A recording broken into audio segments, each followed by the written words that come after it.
And I can edit it from there. Right. It looks like there's a attendee that just popped in. Hello. Hey. Good. How are you? You might have two precedents on accident. Because you're logged into a precedent. Yeah. And then I didn't know if we wanted to see if we could change that name to yours. Rename, yeah. Just temporary rename for today.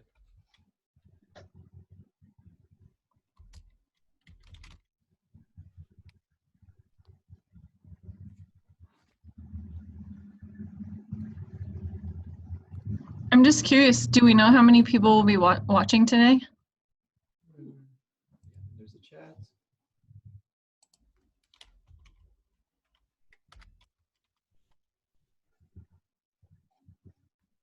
Can you guys hear me? Now, when I share this, if I go full screen. Okay, and then you'll have I need to share. Okay, go this place. Yeah. And you just end slideshow because I want to share screens. And you might move this panel, the Zoom panel, to this monitor as well. That will be much more helpful. That's kind of what I was.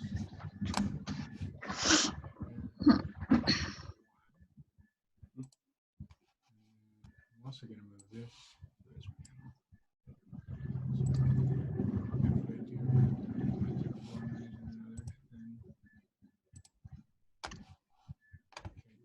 Works. Lighting seems. Am I sharing the screen? Yeah, so you're sharing this screen, so that's what people are seeing. I'm gonna borrow the mouse and keyboard for a moment, though. Yeah, you're good. Because you look super blown out.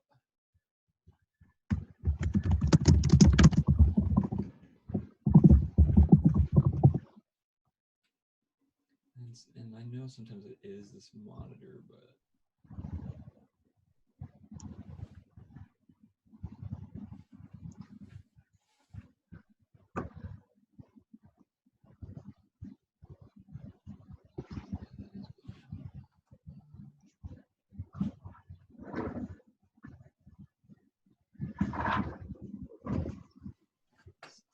exposure step back.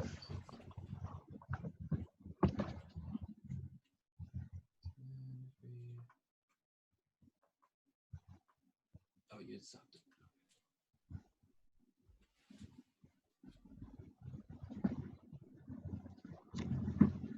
Can you guys hear me?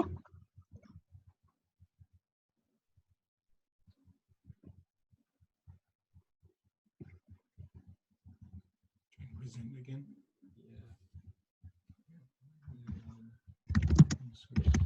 So that picture is what other people are going to see of you. I think that looks pretty good. Yeah, that's fine. So I just want to see what it looks like over on your machine if you log in. Yeah. Let me.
we upgrade your computer then? Hi, Aziz, if you can hear us.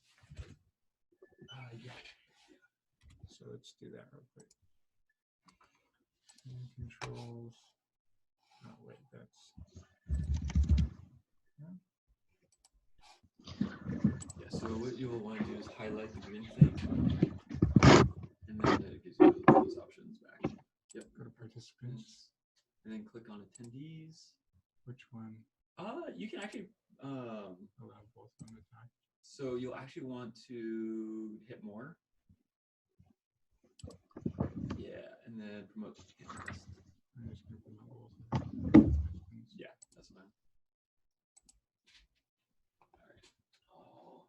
I'll check. Oh, am I here?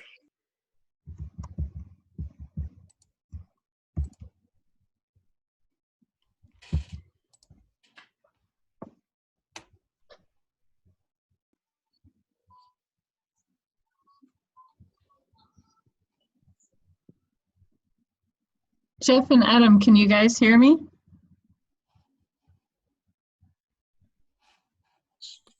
Oh, well, that's awkward.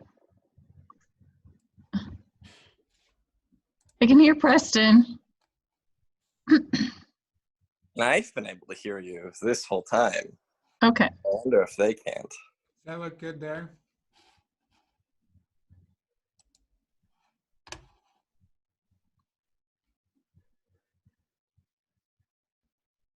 I can't hear anything coming through from you.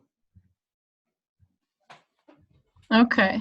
So attendees can hear me. Preston can hear me.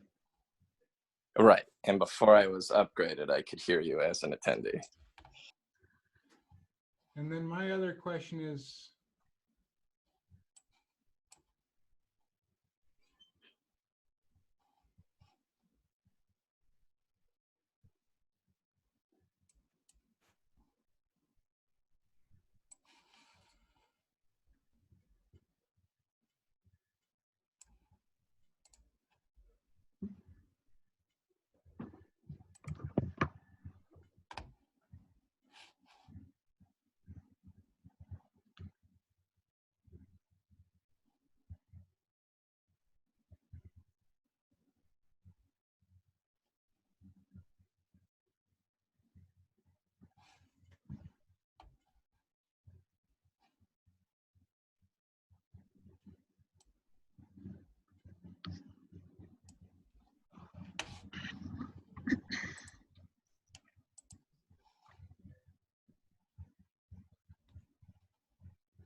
Adam, should I be hearing you?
Can you guys hear me? Can someone chat that you can hear me? I just want to make sure that's working, the sound here. Yeah, I got you. Are you able to hear me? I can't. Okay, hold on. Let me see if I need to fix something. Talk, talk, talk, talk. Glad to hear you can hear me. I just can't hear any sound if any of the panelists or anyone else is going to talk. Talk, talk, talk, talk, talk. Talk, talk, talk, talk, talk. Is it on the speaker settings on my end? Because I can't Probably. hear Sarah or Preston or anyone else either. Okay, hold on. I'll try and be over there to help in just a second. Okay. Sorry, guys. We'll get set up here in just a second. Can you hear me now?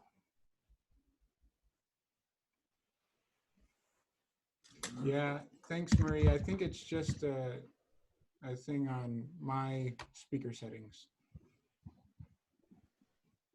So looking at, I'm on the output 2, like you suggested. Sorry, I moved it over to this screen. So, oh, it's muted. That was set to mute. Okay. So Okay. now, Sarah, can you try talking for us? Sure. How you Okay, doing? now we're good. Okay. You have to turn volume on, it turns out. Good. Huh. Oh. I can hear Preston now too. Okay, can you hear me now on this one too? Yeah, I hear you, Adam. Thanks. Sweet. All right.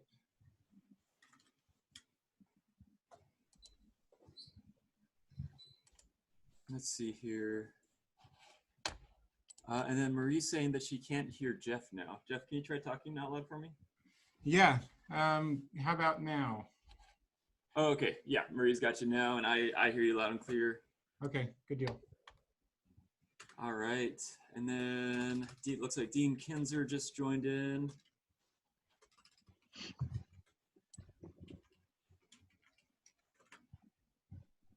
That's great, great, great.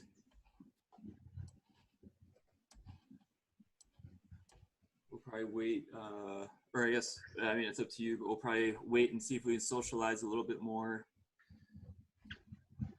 Yeah. Let's see here.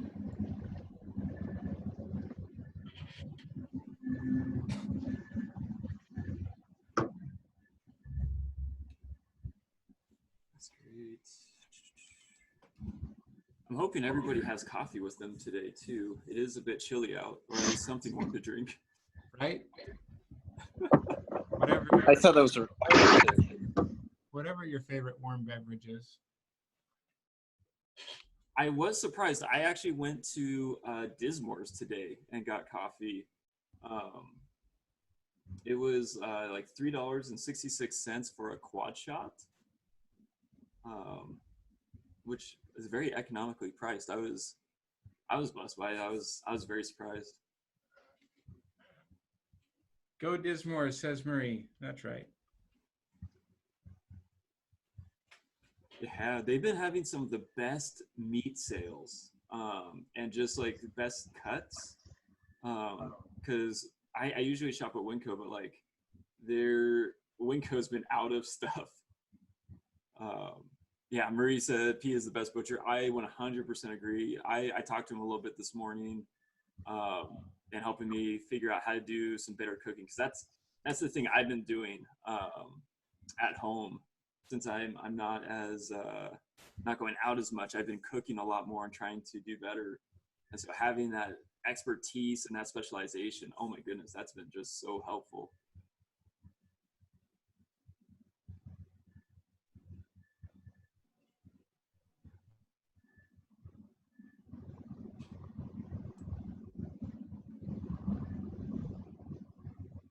Let's see here.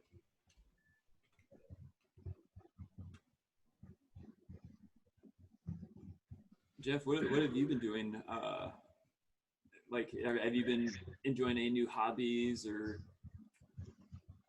We've just been trying to get creative with the kids at home all the time, and not being able to do our typical stuff to get out. Like my daughter normally have dance class. I go to the library all the time and whatever. Can't do all that. So Lots of blanket forts. We turned cardboard boxes into cars and trains yesterday for my children. And then obstacle courses in the house to get running around, especially since the weather's even gross. We can't even like go out into the yard right now. So just trying to get creative.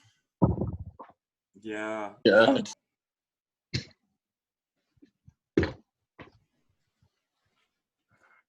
Yeah, no, I'm in the same boat. I just bought a new ukulele, Nice. kind of a cheaper one for my 2-year-old, 2.5-year-old I won't be too sad if he breaks it, you know. Yeah. But trying to introduce him to music a little bit more. All right, and then Sarah, you're on the call with us today, right? Yes, I am. Yeah, how are you today? I'm great. How are you doing? I'm still a little bit cold. I was not anticipating the weather.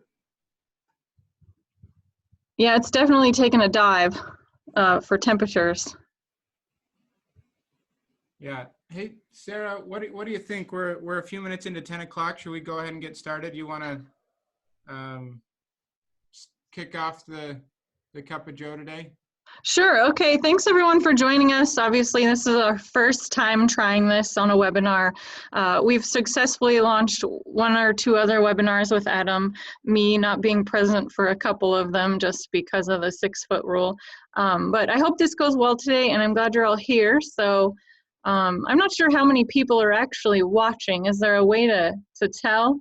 Yeah, we can see it's you, myself, Adam, Preston, and then on attendees, we've got Aziz, Dean Kinzer, Marie, and Robert Warren. Mm-hmm. Okay, that's great. Just maybe an update, later this week, Aziz will be doing a webinar on Friday, kind of talking about how we got this far in this time of crisis and whatnot, and he's going to give us some kind of some guidance forward, maybe with business owners here on Friday at 1 p.m.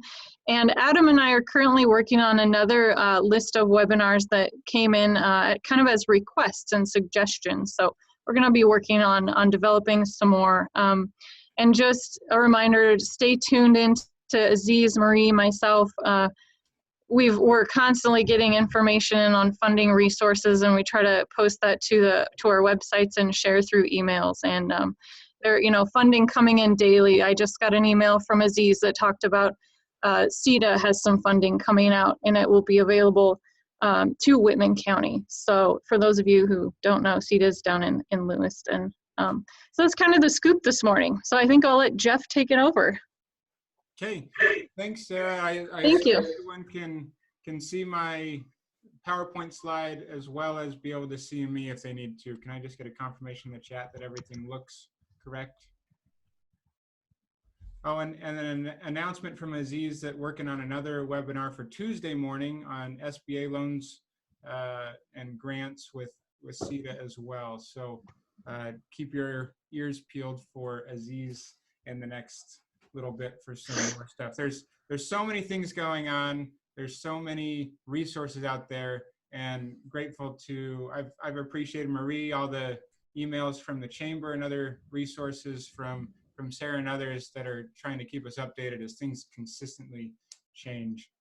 So a quick introduction from me, and I hope everyone who is in the chat can do a quick introduction. Just tell us who you are and what you do, and so that everyone can see, even though we're not in the room together like we normally would be in a Cup of Joe setting. Hope we can still use this opportunity to connect with people. And we'll ask anyone who joins us later, if anyone jumps on later, to introduce themselves in the chat as well. And that'll just help increase the connection since we feel so isolated these days.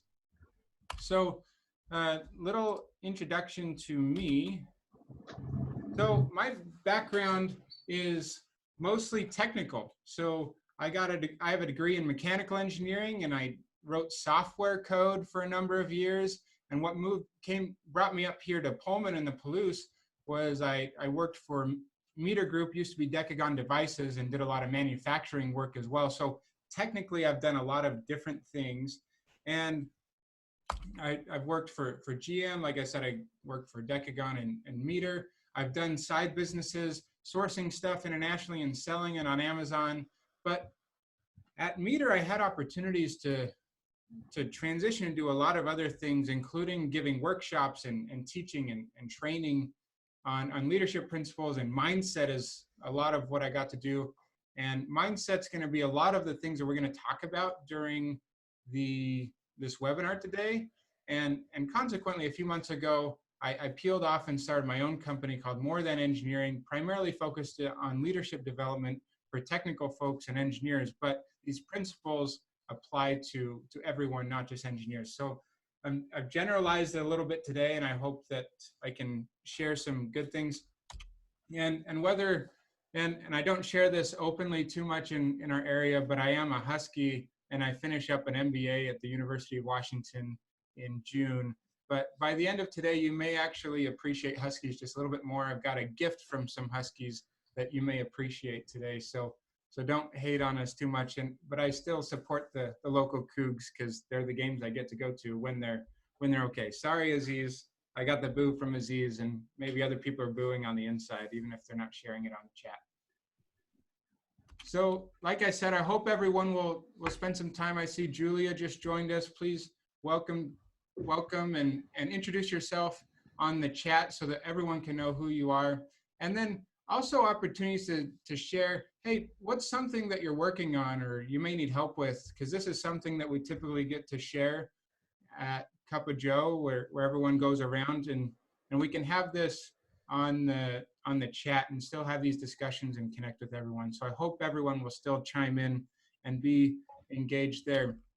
Another fun thing, just to make everyone smile, I like to share favorite dinosaurs. And so my favorite is the Ankylosaurus. And that's the big armored one with the club for a tail. I've just always liked it since I was a kid. So if you care to share your favorite dinosaur in the chat, you can share that too. Thanks, Robert, for sharing your stuff in the chat as well. Doing escrow stuff, it looks like, and payments and property tax. So thanks.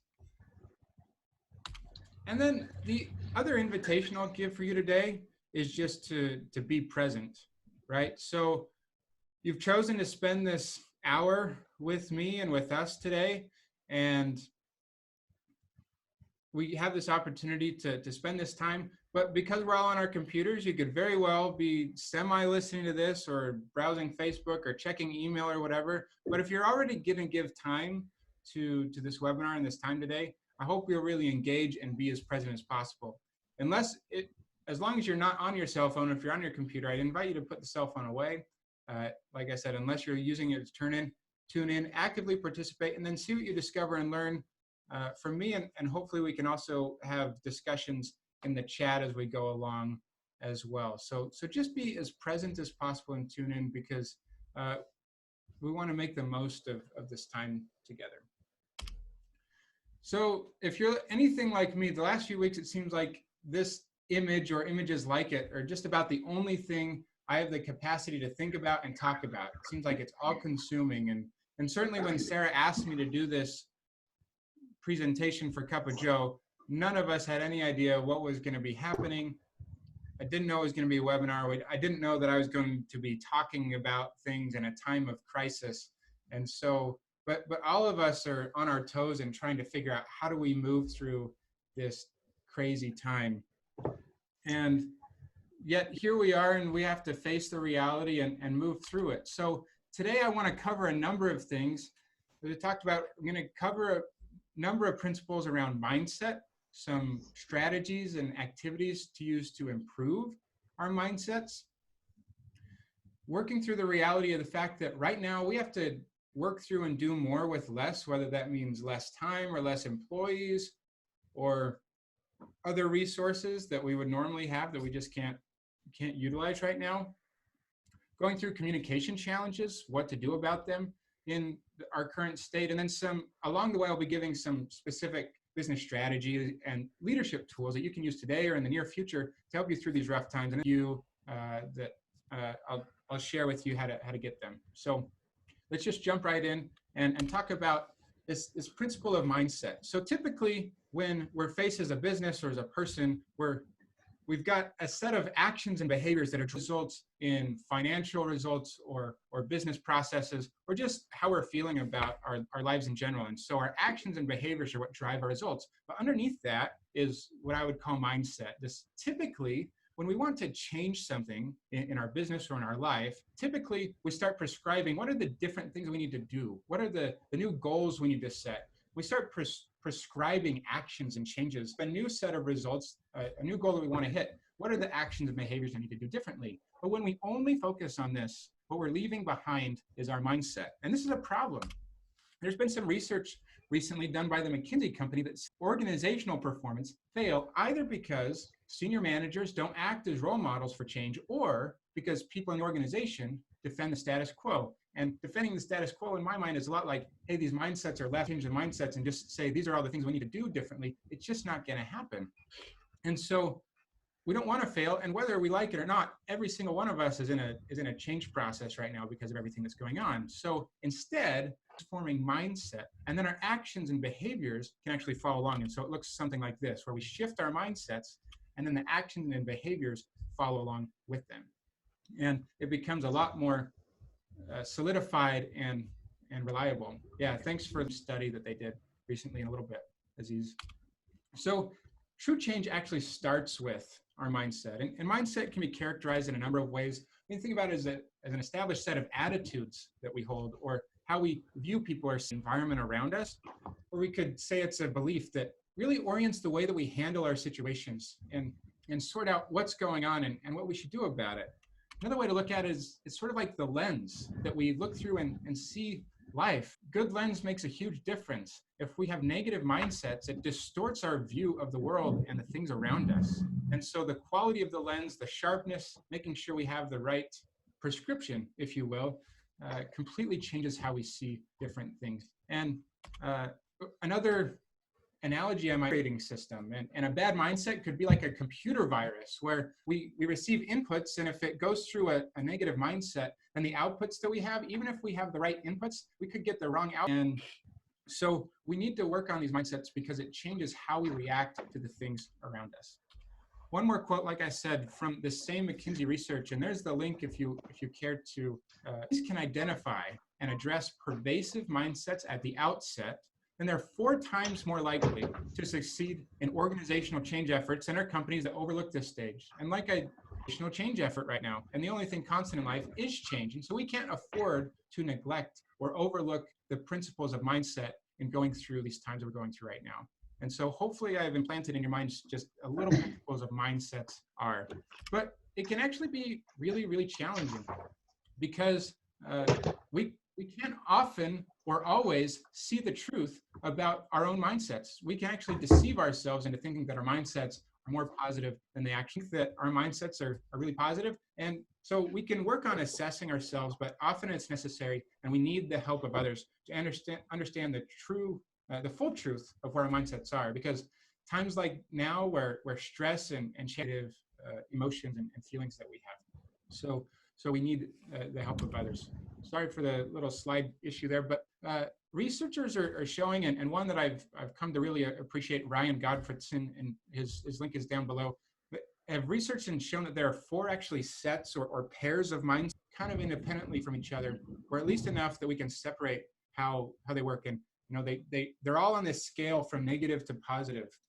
And we certainly don't have time to get into all of them. And we're going to focus today on the top pair, the inward and the outward. As others are, maybe many of you have heard about the fixed or the growth mindset. This is made popular by researcher by the name of Carol Dweck, who has written some books and given some TED Talks on the subject. Essentially, this is the idea that we are open and really believe that we have the ability to and can't change that certain characteristics about ourselves are unchangeable. The closed and the open mindset, this is really how open or closed we are to new ideas or challenging ideas that are different than our own. So are we open to really truly consider, or are we closed to opinions that differ from our own?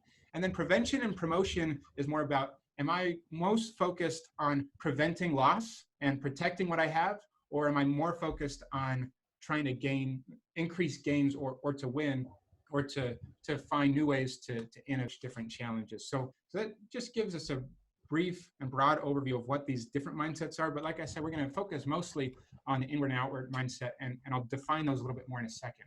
But our mindsets are built over our entire lives.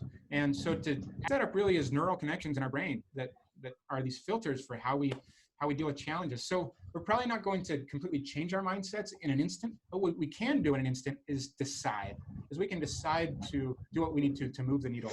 And even just a small on output and how we deal with others. So today or in the near future, if there are things that you learn today or think about, don't feel overwhelmed by, oh my gosh, I need to change everything about who I am to the core, but just think, are there small changes that I'll need that help? So let me define just a little bit more about this first mindset pair that I talked about, this inward and an outward mindset. This is mostly made popular by an institute called the Arbinger Institute, and I used to teach some of their courses. And being self-focused, because we see people as objects, and we can see people as objects in a few different ways. I could see people as objects as vehicles, as obstacles in my way, or relevancies. So I think about maybe this table that I'm sitting to get something done. So this table really is an object because it's providing a function. It's not a person. And so I see it as something I can place all my stuff on. We've got a microphone and the keyboard and everything that I need. And so it's just serving a function for me. And that's the only reason I care about this table. Or if it was an obstacle, if I'm trying to move to the other side of the room, I see this table as being in the way. So that's the only thing I see when my objective is to get to the other side. Or if the table is just here and I'm not using it for anything, it's just an irrelevancy that I don't care about it. And so it's just there, but I don't actually care. And so that's using the example of an actual. I actually treat other people in those same ways, right? So I can often have a feeling that I should help someone, and then I don't. For example, this happens all too frequently now, where my wife and I have a 2-year-old, and those of you who are parents who decided recently that she doesn't want to sleep through the night all the time. And so when she wakes up at 2 a.m. and starts crying for us, then I have this feeling like, hey, maybe I should get up and be the one to go take care of my daughter instead of making my wife do it. But instead, that's why, oh, I'm tired, I need to get up early. I was working on homework for school late last night. And I start finding all of these other reasons to justify why my wife should be the one to get up and not me, even though my wife is wonderful. And so I roll over and pretend like I don't even hear it, like I'm still who's done that. But I start finding and grasping for these reasons to justify and protect my view of myself because I don't want to believe that I need to be the one to do that. And that is fully characteristic of an inward mindset, which I have too often. One analogy that is often used to describe this is this analogy of being in a box, because we actually don't have the ability to see people. We're in our own little world that is completely focused on us and what we care about. But contrast that with a principle of an outward mindset where objects, we actually see people as people. And it's a really simple idea, but it can be really powerful and actually transformational. We see ourselves on equal footing with those around us. We're more focused on helping other people to be successful. You all heard of the golden rule. I recently heard of something called the platinum rule. Instead of treating others the way I want to be treated, the platinum rule suggests that we should treat others the way they want to be treated, which means we need to go one level deeper and actually learn and realize how they want to be treated. And so this outward mindset is really focusing on other people. What do they care about? How can I help them?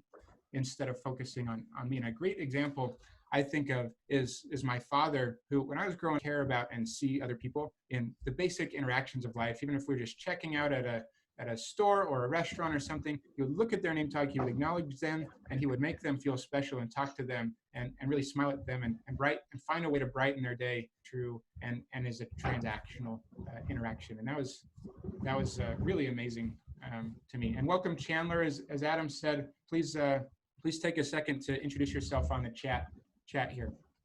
So these are just some ideas about to contrast this inward and outward mindset. And so moving that needle towards the outward mindset. The first is just the principle of reflection. Here are a few examples to ask yourself and really think about yourself. Spend some time reflection. Do you matter like I matter? And you may think about it in different people in your life. That may be different with your spouse or your children or a friend or family member or other loved one versus a coworker or a neighbor or someone else. We can actually have different mindsets towards different people. There's more. Do I believe that others are really doing the best that they can despite their despite their challenges and doing what they're dealing with. And so that's an interesting personal way to start giving people a little bit more the benefit of the doubt. And then trying to put ourselves in the feel that I care about them based on how I treat them. And that's one that can hit me to the core sometimes because I struggle really treating people like I should. And if you want to go more in depth here and really analyze yourself, if anyone's interested, and you can really dive into these and other questions that could analyze your mindsets a little bit more. And you can ask me afterwards, and I'll give you my contact information if you want me to point you to any of those resources. Another great approach section, but actually making sure we write down. So here's one suggested activity to spend time in journaling and making a list of people. And think about this in a business context.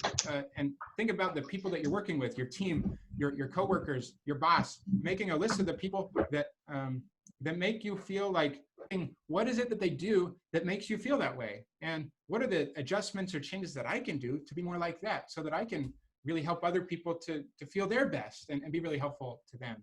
And there's some research that suggests, why am I not doing that? Because that can sometimes be counterproductive, but asking the better question of what can I do, and what do they do that I can adjust? And then finally, being outward, some activities to be outward. And this is an activity that can be done, and it can be done in a moment, in your mind. You don't need to write anything down, but something where you may be going into a difficult phone call or a meeting or something, but picturing in your mind the people who are depending on you, or the people who are going to be in that meeting, and thinking about what are their concerns, their challenges, and their fears. What are they trying to get done? What do they want for action? And then maybe at the beginning of the day, you could even take it one step further and ask, what do they need me to be today? And then start picturing yourself and asking, how can I really be the person that they deserve me to be?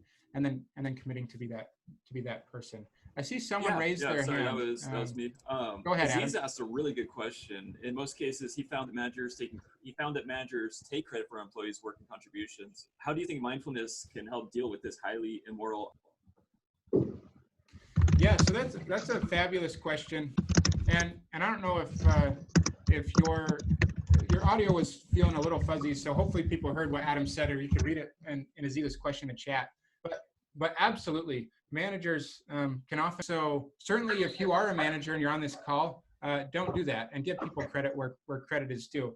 But and I love what Maria's saying there in the chat, is outward mindset really is about doing that, focusing on the accomplished as a team, and caring more about what can we do, what are we doing together, what are we accomplishing together, and how do we help each other achieve the results that we're trying to get.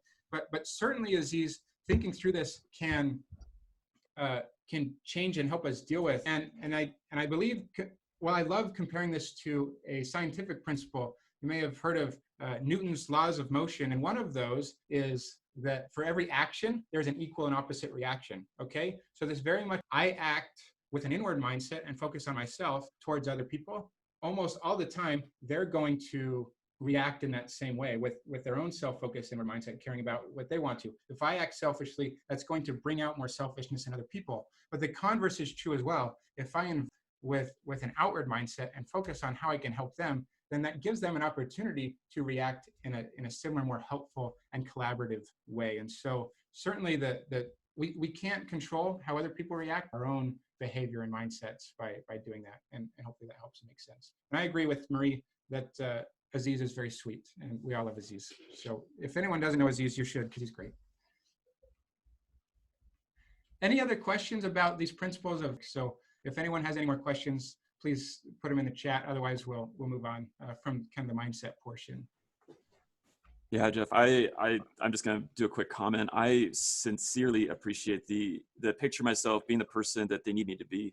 That's something I ask myself daily, trying to make sure I'm the boss, the supervisor, the friend, the husband, the dad that I need to be. And then trying to really visualize what those tasks or individual decisions, like working backwards, if I need to get her. No, this is so good. I really appreciate it.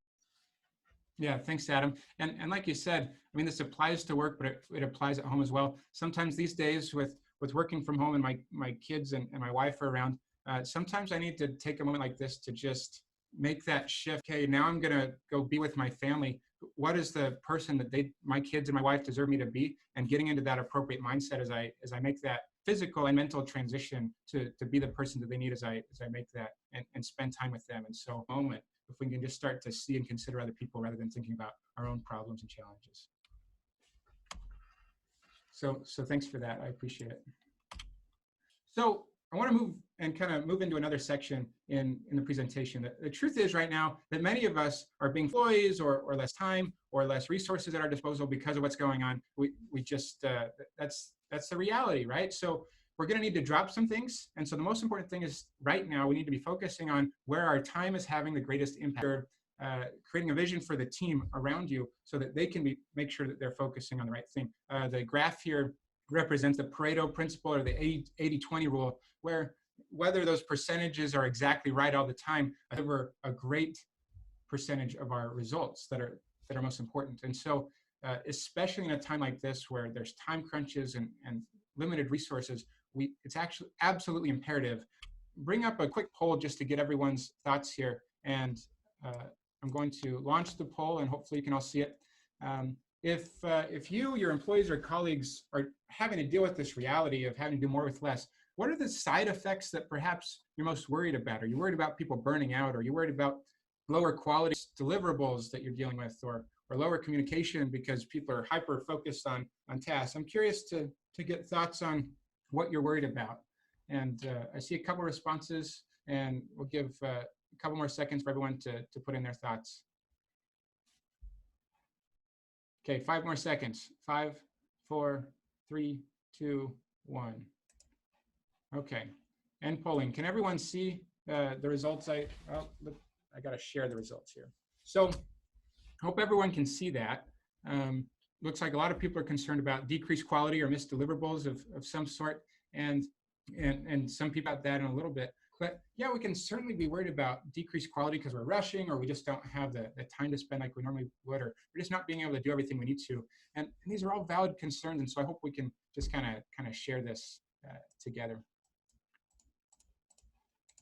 Now, just for Aziz, actually this wasn't on purpose that this is a picture, but I think the principle of rowing or crew is actually a great visual here, because they have to be so in sync as they're rowing together as a team that they can't afford to have one person who needs them to do. And the truth is that we're actually not in very smooth waters like they would be practicing right now. The waters that we're dealing with as a community to be rowing together as teams. And so I want to give you a tool, an idea right now on how you can make sure that everyone is aligned and working together and focused on the right things. And really this is about spending time and clarify a link where you can go download. I have a PDF tool of this where you can fill out and use with your teams. But the tool is really very simple, and I believe that most good tools are very simple because it's hard to misunderstand them. Spending time, okay, what are my different job roles? What are the different responsibilities that I have that I need to accomplish in my work? And so in my previous job, I had a responsibility on, I was going through rebranding projects and then I did company culture training on mindsets and stuff, like some of the principles that I'm talking to you right now. So I may have put down 3 separate roles where I had different focuses in my work. And then I would go through and rank the importance of really most important right now to the company, and then think through, okay, how much time am I spending on each of these roles, and make sure that adds up to 100%. So if I had 3 roles, I may have a 60%, a 30%, and a 10% split between my 3 different roles to equal 100 with my boss or my team, and get feedback to think through, am I really focused and aligned on the right things that I should be? And I'll give you on this next slide a few questions that you can ask about this, and think about the right amount of time. And it doesn't necessarily mean that your #1 priority needs to be the #1 amount of time just because of different circumstances, but just making sure and asking the question, am I spending the right amount of time on each one of these roles? And am I using my time to focus on assessments that I need to make because of what I learned from the conversations that I have?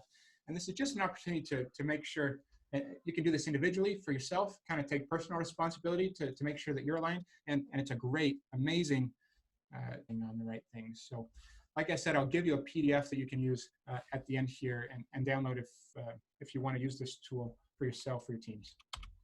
So just to kind of summarize this idea of, we need to be working on delivering more impact with less work or less, and what they're focused on, what they're trying to accomplish, using that outward mindset and focusing on how we can help them.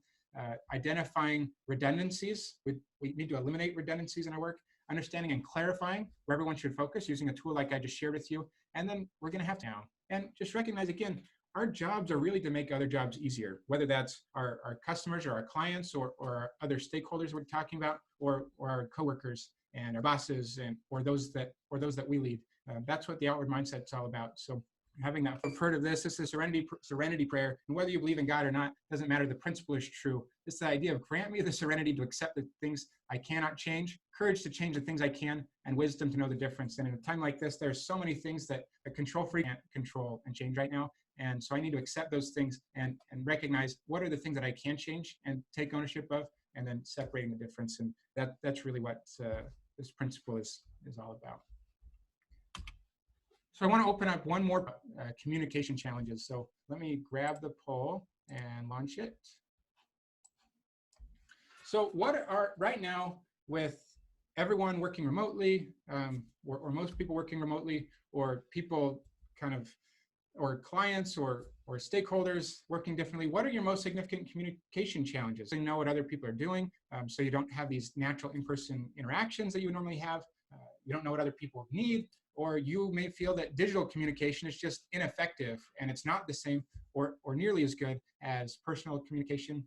And so I'm just curious what people are dealing with as far as communication, and then wrap up here at the end. So I'll give you 5 more seconds to put in. And Aziz just asked a great question while we're finishing this up, making sure that we have mentors and advisors in our job.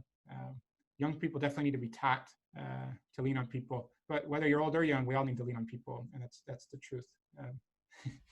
Took him 66 years. I think you probably learned it a little bit earlier than that, Aziz. But I'm going to end the poll here and then share the results with you.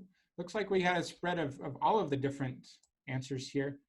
Don't know what other people are doing, in-person reactions, and don't know whether people need, or digital communication is a problem for some people. So hey, in this different world that we're living in right now, there's many challenges that we're dealing with in communication. We need to address it. So I'm going to talk about a few ways that might be helpful to do that.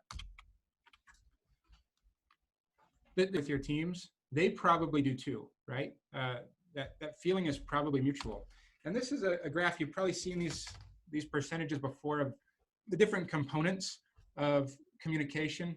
Only 7% is actually the words that we say, but we use, and then 55% is the body movements, the face and the arms, and how we use our body and to communicate. So especially when we're disconnected physically from people right now, this is a time that we need to figure out how to effectively communicate, even though we're not in person people right now. And so certainly in this day and age, phone calls are better than digital messages and emails, and video calls would be better than just phone calls. But some people are uncomfortable with that in having video calls in their home, and for various reasons. So we need to address that sometimes too. But when people feel disconnected, when they don't have the, Brene Brown, she's a fantastic researcher on principles of shame and vulnerability and other things. And in one of her books called Rising Strong, she gave this quote that I really loved. She says, "In the absence of data, we will always make up stories. In fact, the need to make up is primitive survival wiring.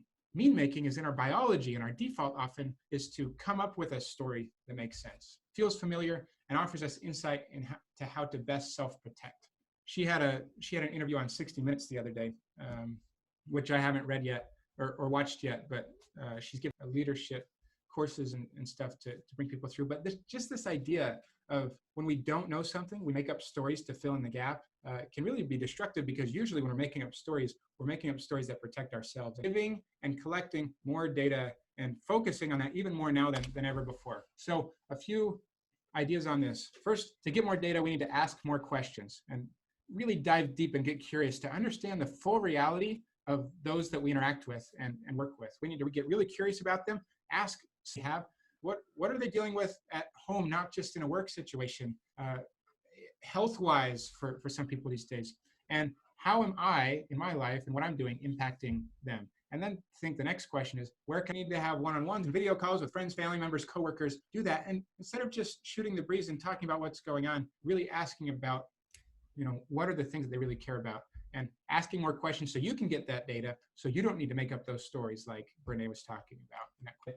we need to also share more data and be transparent, because we don't want to be only showing that top 10% of the iceberg. We can show what's really going on. We can't afford to keep information from other people or our challenges or the struggles that we're dealing with. It shares the humanity with each other, and it gives people an opportunity to innovate with this information that if you kept that from them, or if you didn't share the challenges that you're dealing with, then they wouldn't be able to do anything. I'll just give you one quick. In a previous job, I had a process that I was working through, and I was given the directive that I needed to decrease process time of something that typically took 2 weeks or more, and we needed to take it down to take less than a day. And I came up with a few ideas and solutions, and they just weren't working. I was trying to figure this out by myself, and I finally brought it to my team that I was leading, and I said, guys, I don't know what to do here. Here's what to do. And I didn't know what to do, but the amazing thing is they actually did. Because I shared that information, we collaborated together, and they were able to come up with solutions that I couldn't even see or think about. And over the course of just that process time from 2 weeks to less than a day, and is something that I didn't even think was possible, but because of their ingenuity and their innovation, we were able to find solutions to be able to do that. That was only because I was finally willing to share with them the struggles and the challenge that I needed to work with. So really be powerful in delivering some amazing results. So final lessons from today is just to make connections, care about other people. In the time that we're dealing with right now, that every event that gets canceled or interaction that we would normally have turn into an opportunity to reach out to we need to be working on sharing more, listening more to each other, and finding ways to help each other. I'm glad that I was able to share some of these thoughts and things with you, and I hope this was helpful for you. And like I said, I've got a few at the end. So my first gift here, and this is, like I said, you might like Huskies just a little bit more. I'm finishing up an MBA program in June, and I asked some of my fellow students, I said, hey, I'm going to be talking to some small business owners this next Bono Consulting, and collectively they have some experience in training and marketing, sales, change management, healthcare administration, operations across multiple different industries. And so I got a few people who said, yeah, if we can help someone, I'm willing to give an hour or two a week, and we can help it. And getting someone who can help, and this is for free. They want to find ways to help people in the challenges that we're facing right now. So please reach out to me and share that. And my email is here as well. But here's my other talking about. I've got a collection of PDF tools, some that we talked about, and others that we didn't have time to share, on role clarification. Another one I call Seek to Understand, which is really focused on that concept of getting more data from other people. And to do that, I just asked, we talked about today. The link is there, morethan-engineering.com/workshop-survey. And it'll direct you to a quick survey, take you 2 minutes, if that. And I just would love some feedback from the things that we talked about today.